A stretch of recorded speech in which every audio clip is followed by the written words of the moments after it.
ব্রট to you by V-Guard, co-powered by Sensodyne ও ভিমল বলো কথা Kesari. Associate sponsor UltraTech cement. ভোটের আগে চর্চায় ভাঙড়ের ভোট অঙ্ক। যাদবপুর লোকসভা কেন্দ্রের অত্যন্ত গুরুত্বপূর্ণ বিধানসভা এটা। বাম এবং আইএসএফ জোট ভেস্তে গেল কেন?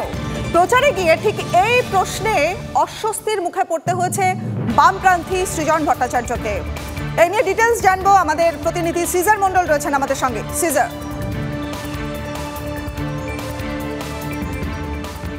দেখো, বুধবার ভাঙড়ের বুকে যখন প্রচারে যান সৃজন ভট্টাচার্য, সেই সময় ভাঙড়ের মাঝেরহাট এবং চণ্ডীহাট এলাকায়, যেটা আইএসএফ এবং বামেদের দুর্গ হিসেবে পরিচিত, সেই জায়গায় প্রচারের সময় এক বৃদ্ধ হঠাৎ করেই সৃজন ভট্টাচার্যকে প্রশ্ন করেন যে বামেদের সঙ্গে আইএসএফের জোটটা হলো না কেন।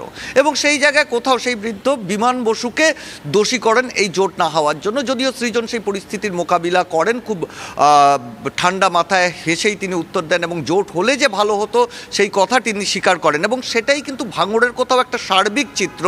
যারা গত বিধানসভা নির্বাচনে যারা নওশাদ সিদ্দিকীকে জিতিয়েছিলেন, সেই তৃণমূল বিরোধী শক্তি যেটা বাম এবং আইএসএফের, তারা কিন্তু একদম নিচু তলার কর্মী সমর্থক বা ভোটাররা, তারা কিন্তু মনে প্রাণে জোট চাইছেন। এবং সেইটাই কিন্তু বারবার প্রতিফলন হচ্ছে। আইএসএফ কর্মী সমর্থকরাও, তাদের সঙ্গেও যখন আমরা কথা বলেছি, তখনও তারাও বলছেন যে জোট হলে লড়াইটা অনেক সহজ হতো।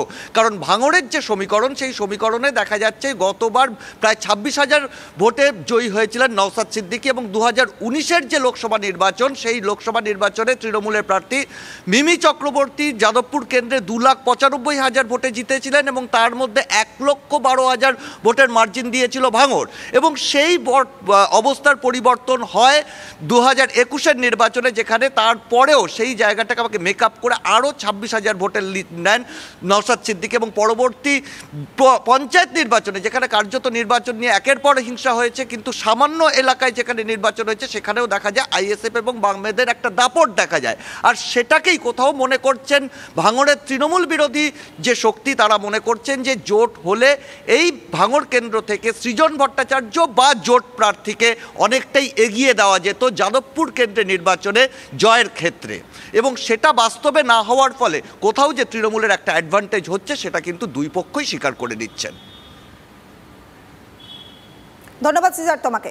এ বিষয়ে সিপিএম কি বলেছে আমরা শুনেছি, এরপর আইএসএফ কি বলছে সেটাও শুনবো, এবং জমি জীবিকা রক্ষা কমিটি কি বলছে, চলুন শোনা যাক। রাস্তায় ছিলাম, লড়াইতে ছিলাম, সংগ্রামে ছিলাম। আমরা পঞ্চায়েতে, বিধানসভায় আইএসএফ কে সাহায্য করেছি। লোকসভার বড় ভোট আপনাদের কাছে আবেদন করছি, 7টা বিধানসভা জুড়ে তৃণমূলকে হারাতে পারবে সিপিএম। আপনাদের কাছে আবেদন করছি, তৃণমূলের সুবিধা হয় এমন কিছু করবেন না, ভেবে দেখার জন্য অনুরোধ।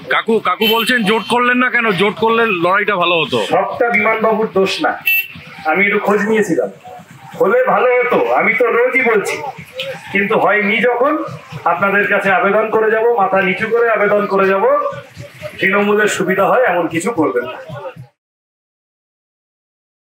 তলার দিকের মানুষ চাইছিল জোটটা হোক, জোটটা হলে সার্বজনীন লড়াইটা হবে। তলার দিকের মানুষ খুব ইগারলি চাইছিল জোটটা হোক, সেটা যে কারণে হোক সমস্যা, জোটটা হয়নি। অনেকে বলছিল যে জোটটা হলে আরও ভালো রেজাল্ট হতো, আরও প্রচুর মানুষ রাস্তায় থাকতো। তা সৃজন তাদেরকে প্রত্যেকে বোঝাবার চেষ্টা করেছে যে জোটটা হলে তো ভালো হতোই, যখন না হয়েছে তখন কি করা যাবে, এইভাবেই লড়তে হবে।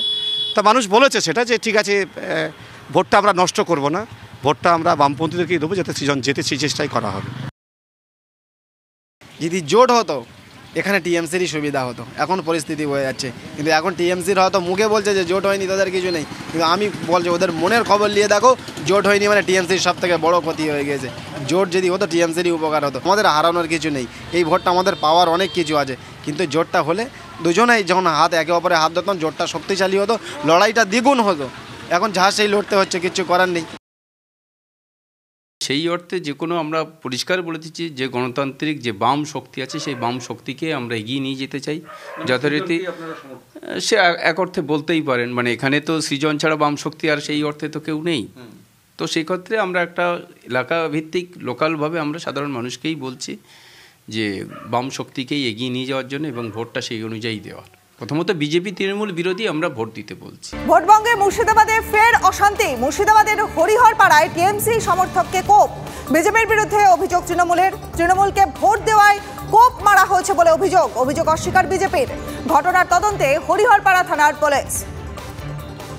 বাড়ির কাজে যাচ্ছিলাম ভুইনিয়াতে, অমনি আমাকে 3-4 জনেরা দাঁড়িয়েছে, লোকের ঘুষ পাশলে দিয়ে ধারালো পাশলে দিয়ে এখানে কোপ মারতে যাই গলায়। আমি এমনি হাতে ঠাকাই দিয়ে ঠেকি, আমি মানে জীবনের ব্যাপারটা কোনোরকম পালিয়ে আসে ওদের কাছ থেকে। এটা হয়তো তৃণমূলের সাজানো ঘটনা বিজেপিকে কলুষিত করার জন্য। সেই এলাকার সাধারণ মানুষদের চরমভাবে তারা নির্যাতন করেছে এর আগে, বা ভোট দিতে যেদিন ভোট হয়েছিল সেদিন হয়তো তাদের হুমকি দিয়েছে। সেই অর্থে হয়তো সাধারণ মানুষের ক্ষোভ উপচে উঠেছে।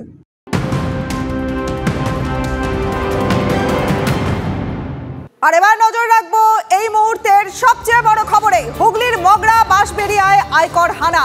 একযোগে তৃণমূল ঘনিষ্ঠ একাধিক ব্যবসায়ীর বাড়িতে তল্লাশি আয়কর দপ্তরের। ডিটেলস জানবো আমাদের প্রতিনিধি আশিক ইনসানের কাছ থেকে। আশিক, দেখো, তোমাকে জানিয়ে রাখবো যে মগরা এবং বাঁশবেড়িয়ার একাধিক জায়গায় আজ সকালবেলা আয়কর দপ্তরের আধিকারিক যারা রয়েছেন তারা হানা দেয়। তাই একসঙ্গে 6 জায়গায়, যেমনটা আমরা জানতে পারছি যে একসঙ্গে 6 জায়গায় তারা হানা দেয়।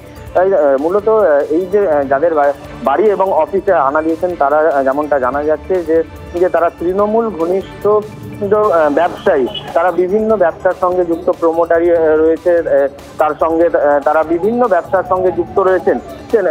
দেখো, জানিয়ে রাখবো যে গত কয়েকদিন আগে কিন্তু হুগলির যিনি বিজেপি প্রার্থী রয়েছেন লকেট চট্টোপাধ্যায়, তিনি এই সব ব্যবসায়ীদের নাম নিয়েছিলেন এবং বলেছিলেন এরা তৃণমূল ঘনিষ্ঠ এবং এরাও দুর্নীতির সঙ্গে যুক্ত রয়েছে, এদের কেউ তল্লাশি করা হোক। এবং ধন্যবাদ তোমায়। Brought to you by V-Guard, co-powered by Sensodyne ও ভিমল বলো কথা Kesari. Associate sponsor UltraTech cement.